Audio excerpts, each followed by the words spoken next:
Welcome back to my Writer's Room, everyone. I am Matt Wallace, YouTube's resident angry writer, and thank you for taking a few minutes out of your day to come hang out with me here in my angry, lonely little writerly sanctum. I always appreciate that. I really do. Me not being naked on the vlog is brought to you, as always, by our t-shirt of the day. And I'm really liking this one. There's a new one I got. It's my Chris Hero Death Blow t-shirt. Knockout artist. I felt this was appropriate today because I heard the WWE crammed Roman Reigns down everybody's throats one more time last night on their Elimination Chamber pay-per-view. And since Roman Reigns has the career that Chris Hero should have had in WWE, I felt it was an appropriate shirt to wear today. I got this out of my monthly Pro Wrestling Crate, which is done by Pro Wrestling Tees, which is why the t-shirt is so good. They do really good t-shirts at Pro Wrestling Tees. But if you want to see me unbox that, I do that over on my wrestling channel, Matt Effin Wallace, if you're into that kind of thing. If not, don't worry about it. It is February 26, 2018. It's Monday. You've rebooted. You have a chance to do it better, faster, stronger than you did last week. I apologize for not shaving. I just didn't do it. So I really there's no story there beyond that. But as you can see here, Ham Shackle has or is possibly making a love connection with Pam Shackle Pig over here, who you can tell is... I reverted to that old video game thing of, like, to distinguish Pam Shackle as a lady pig, I tried to draw, like, a bow in her head. I don't even know why. Could have just as easily been another dude pig. I'm not trying to, Ham Shackle's sexuality is whatever you want it to be, folks. I'll say that right now. I tend to think it was Pan, just because, he's all about the person. But anyway, he's met this new pig in town, and he's vibing on her, and he's feeling a connection there, which relates to what I'm going to talk about today. I don't know why the progressively larger hearts with the illustration is not my forte. I try. I really, really try for you. I really do.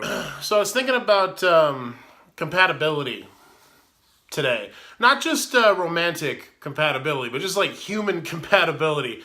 Human beings and their ability to vibe with each other and be on the same page. Just in a general way. Not even in a specifically romantic way. This morning I went to breakfast with my wife, Nikki. We tend to do that a lot on Mondays. I feel like it's become it's not like a ritual, but it's just something we tend to do a lot. I think because going to breakfast is like our delaying action Monday morning, because Nikki doesn't want to go back to the office after the weekend, and I don't want to go back to doing my my marketing stuff. And we're both just trying to delay for as long as possible. So we go to this little diner around the way that is inexplicably baseball themed. I don't really know why, but it's a nice little place.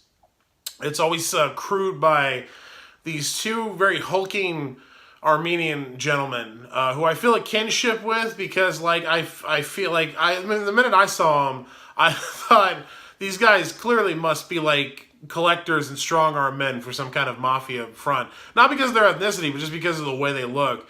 And I get prejudged like that all the time. And even though I was the one prejudging them, I went from that to, well, other people must prejudge them all the time just because of the way they look.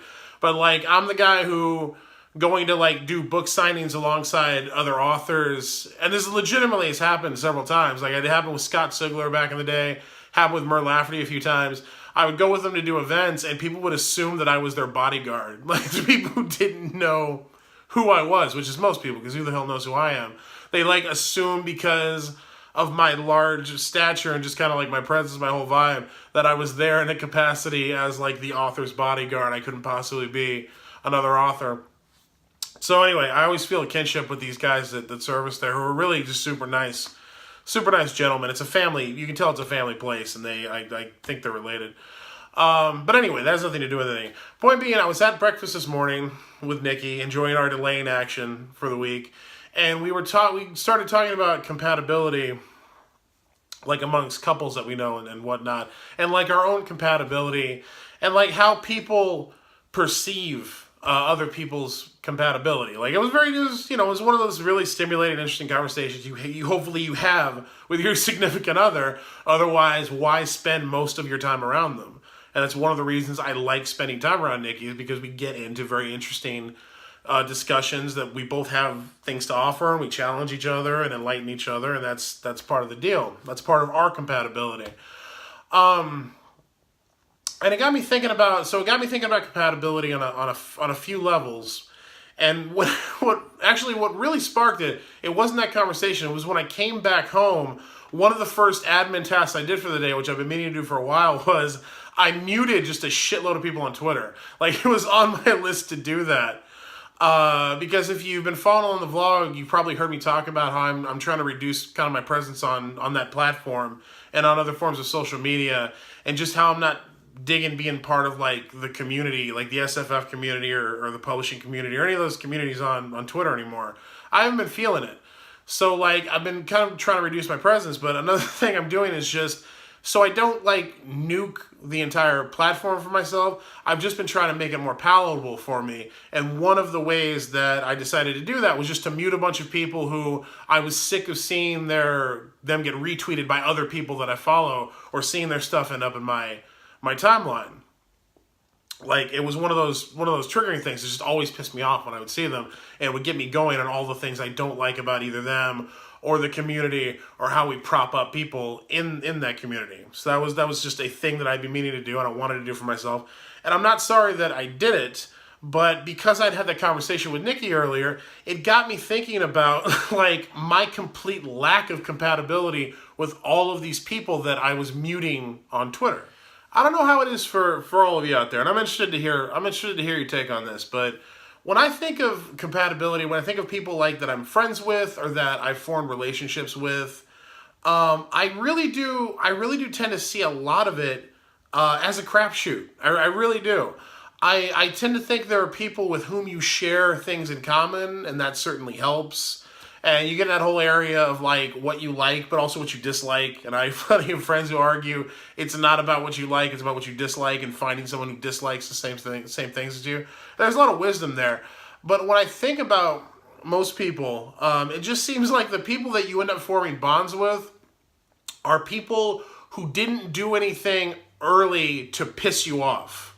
That's really what I think a lot of relationships end up coming down to. And I think you know exactly what I mean. It's like there are people in your life who you accept quirks and behavior and actions from them that you would never accept from a stranger or from people that you've only known a short time.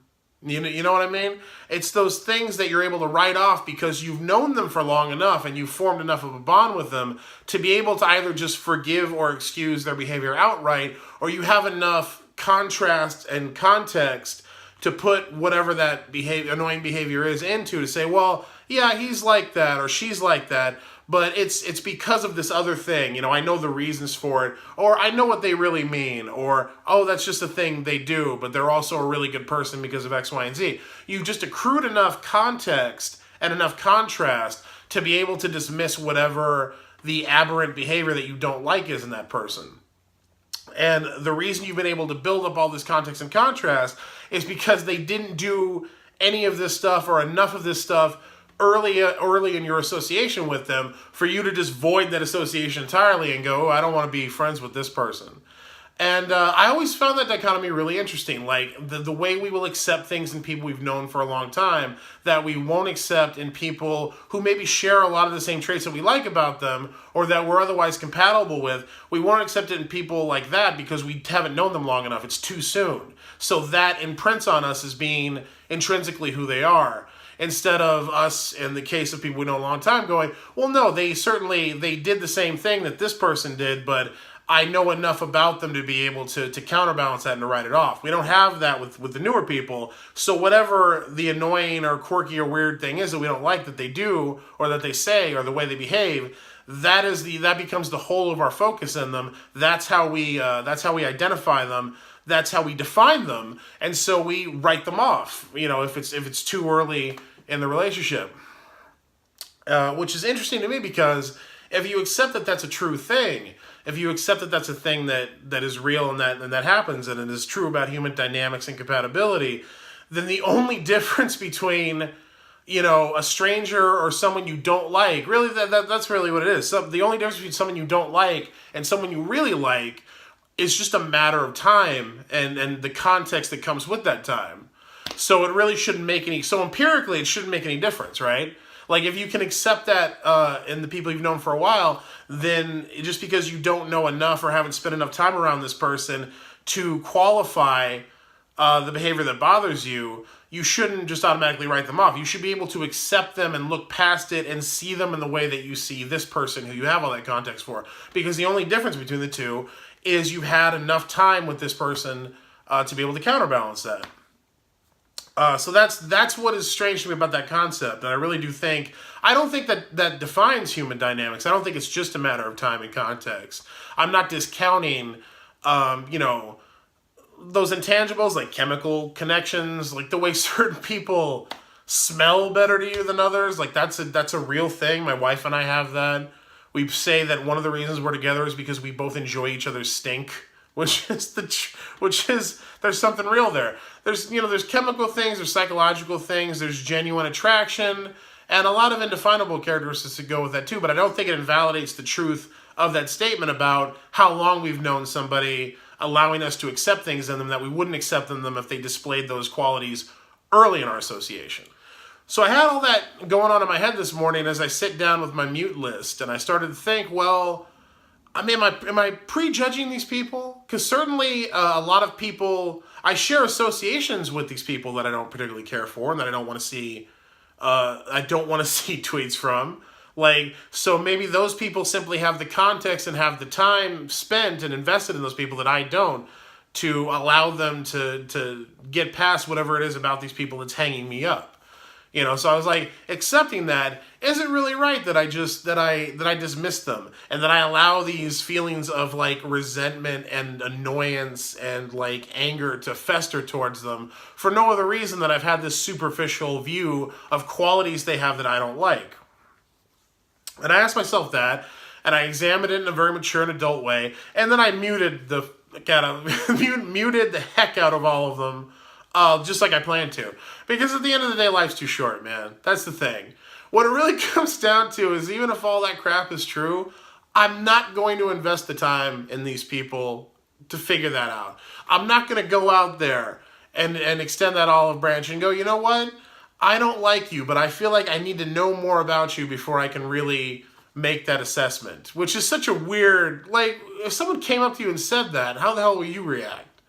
And it's just such an absurd concept. So whether all that's true or not, it really doesn't matter because I just don't have the time in the day to fix it. I really don't. And the truth is, you're not going to go out and meet the other 7 billion people on the planet, becomes friends with everybody. It'd be amazing if we could do that in some way. If we could do that sensate thing of all sharing each other's experiences and be able to empathize with each other on that level.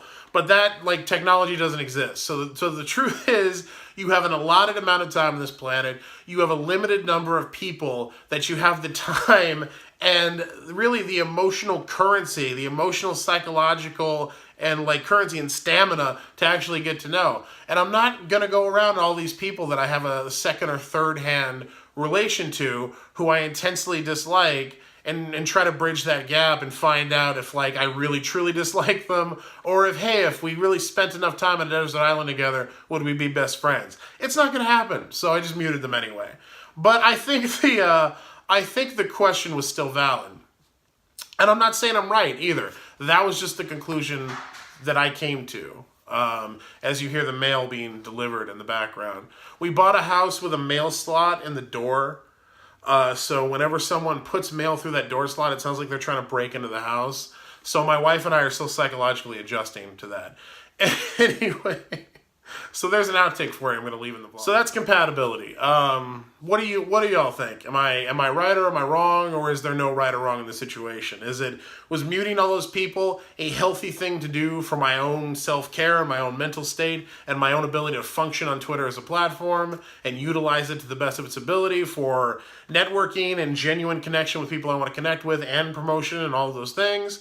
or is it not worth investing those kind of emotions in other people on that superficial level? And should I either find a way to let it go that doesn't involve spending 6 months with each of them on a desert island, or should I have made the attempt to find a compromise between 6 months on a desert island and getting to know them on a slightly deeper than superficial level, to get past my own personal bullshit? Where do you land on it? What do you think of human compatibility and how we exercise that in both the real world and the digital world? I'm interested. Let me know. That's it for Monday. Welcome to a new week. I hope you make the most of it. Please like, share, subscribe, leave me a comment. Let me know what you thought of this episode of the vlog, what you're thinking of the channel. Ask me a question, suggest a topic for me to talk about. I just like hearing from you. I really do. Like I said, a new week lies new opportunity. Let's get after it. What do you say? Let's make a pact to do that. Let's do one thing this week that will improve our personal, professional, and creative lives. Those three things. What do you think? One thing that enhances those three things. Either one thing that enhances all three of them, or three individual things that enhances each of them. You decide. But let's make that pact right now. Until next time, I am Matt Wallace. Again, thanks for taking a minute to come hang out with me here. I will see you all tomorrow.